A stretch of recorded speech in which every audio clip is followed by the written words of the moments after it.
Hi guys, welcome back if you've been here before.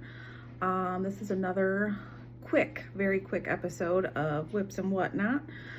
I'm just going to show you guys real quick what I've been working on over the last couple of weeks. Some things that I love, some things that were fails.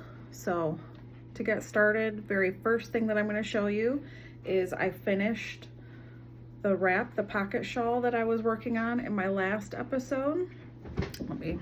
I'll stand up so you guys can see it better. But that's it. Goes around the shoulders.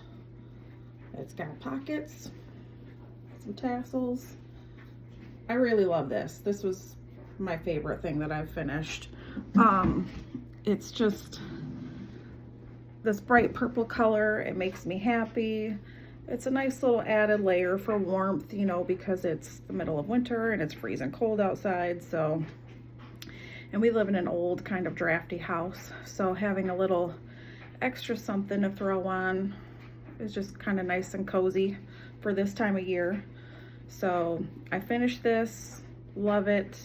I'll put a link to the tutorial in the description bar below in case you want to check it out. It was very easy. It took me some time because I don't have time every day to crochet. And I'm also not the fastest crocheter in the world, so it did take me some time to finish it, but it's an easy pattern to follow. So highly recommend it if you are a beginner. So that was my first project that I finished. Next, I made myself a bath sponge because those nylon ones that we get from the stores, I don't know what's going on, but I feel like I have to buy a new one like every 3 weeks. They just unravel on me and it's annoying and I can't stand it. So I thought, you know what? I got a bunch of cotton yarn. I'm just gonna make one for myself. So that's what I did. This is the Michaels, the Loops and Threads Classic Cotton, I think is what it's called. It was a very simple pattern to follow. I think I did a video from Creative Grandma.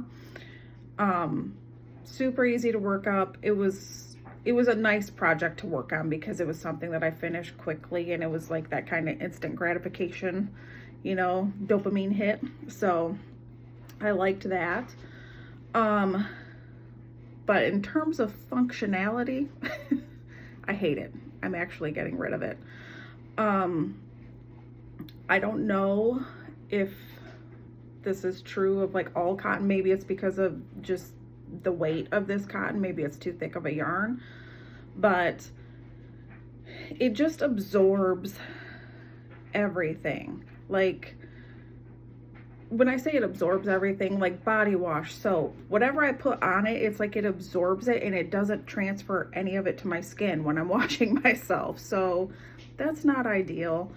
And I make handmade soap, which if you are a handmade soap user or maker, you know, like handmade bars of soap melt quicker than the bars of soap that you get at the store, because it's all natural, you know, and it's made with oils, not like chemical hardening agents and stabilizers and stuff like that. So homemade, handmade bars of soap run out faster under normal conditions than other bar soap does. And to use it with this, I felt like I was using like a quarter of a bar of soap just to try to take a shower. So that is not ideal at all. It's actually very expensive to do it that way. So yeah, I'm getting rid of this. I don't know, maybe I'll give it a try in the future with a lighter weight cotton, maybe a looser stitch. Maybe the stitches are just too dense. Maybe I need more of a, oh, what's the word I'm thinking of? My brain wants to say fishnet, but that's not what I'm talking about. But you know what I mean, like just a more open stitched weave to it. So I may work on something with that in the future. We'll see. But for right now, I'm just sticking with my crappy nylon sponge that I got from the store. So that was an unfortunate fail because it was actually a fun project to work on. And then one of my friends gave me a book to read about I don't know, maybe 7 months ago, and I just started reading it.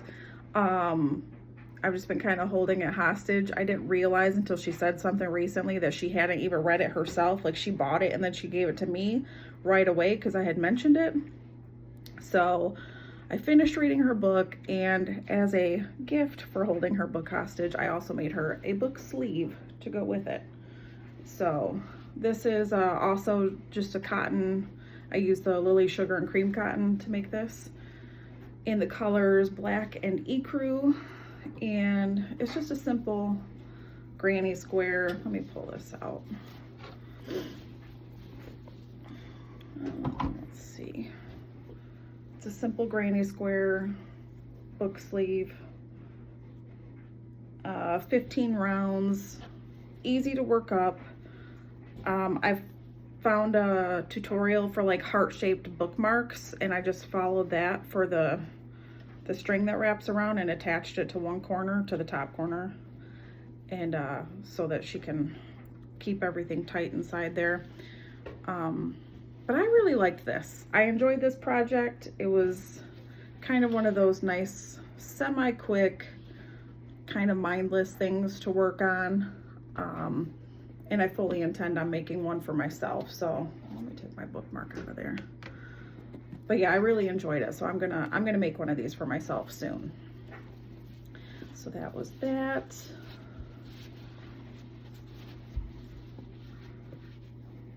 Let me wrap this back up. I need to take this actually with me to work tonight so I can give it to her today. But so there's the book sleeve, granny square book sleeve. And then the last thing that I've worked on, finally, and I've only finished one square, but I finally worked up one of the Red Heart, the all-in-one Sweethearts granny squares, and I haven't even sewn my ends in yet, but that is what it looks like. So this was not terribly difficult. I followed the instructions. I used the hook size they said to use. There was 2 times where I had to frog just a little bit and kind of tighten my tension for my last few stitches so that I could get the color change to line up right, but even that really wasn't that big of a deal. So now that I've done one and I know how it goes, it'll be easier to do the rest of them. But my plan for this is I want to make one of those like cat ear beanies, and I don't know if this will work out exactly because I've never done it before, but I'm thinking like 4 squares, like like 2 for the front, 2 for the back, and then I'm just going to use some solid white yarn to do ribbing on it for the brim. And then I also want to make some fingerless gloves to go with it, but I don't know how that will work out exactly. Like, maybe I should just do 1 square for each hand and then maybe just use the solid white to do the back and the ribbing. Or maybe I could still do 2 squares for a square on the top, a square on the bottom. That might be too big, actually. That probably is too big. I'm thinking it's going to be 1 square for the tops, and then I'll just have to use solid yarn to do the bottom and the ribbing. In my brain, that's what makes sense. But again, I've never done it before, so I don't know. But that was my plan for these squares. And depending on how much I have left, maybe I'll make like a cowl or a little scarf or something to go with it too, because it's cold, it's winter, and I really have like no desire to really make anything except for winter accessories right now. It's just so cold. I just want lots of scarves and hats and gloves. That's all I want to make. So that's my plans for right now. I'm sure it'll change by next week. But yeah, so Red Heart all-in-one Sweethearts turned out pretty cute, not terribly difficult. So I'm happy with that, because I have seen people say they really struggled with the all-in-one yarns. This is my only experience with it, so who knows, maybe the other colors will be different. Hopefully they won't. I would imagine that they won't, but from my own perspective, just using this, I really liked it. So I'm excited to finish up those projects with that. And yeah, that's where I'm at right now. I just want to be making scarves and hats and gloves. So that's it for me today. Let me know in the comments below what you guys are working on, what projects you have coming up. If you've used this yarn, what was your experience with it? And I hope everyone has a great day, and I will talk to you guys later.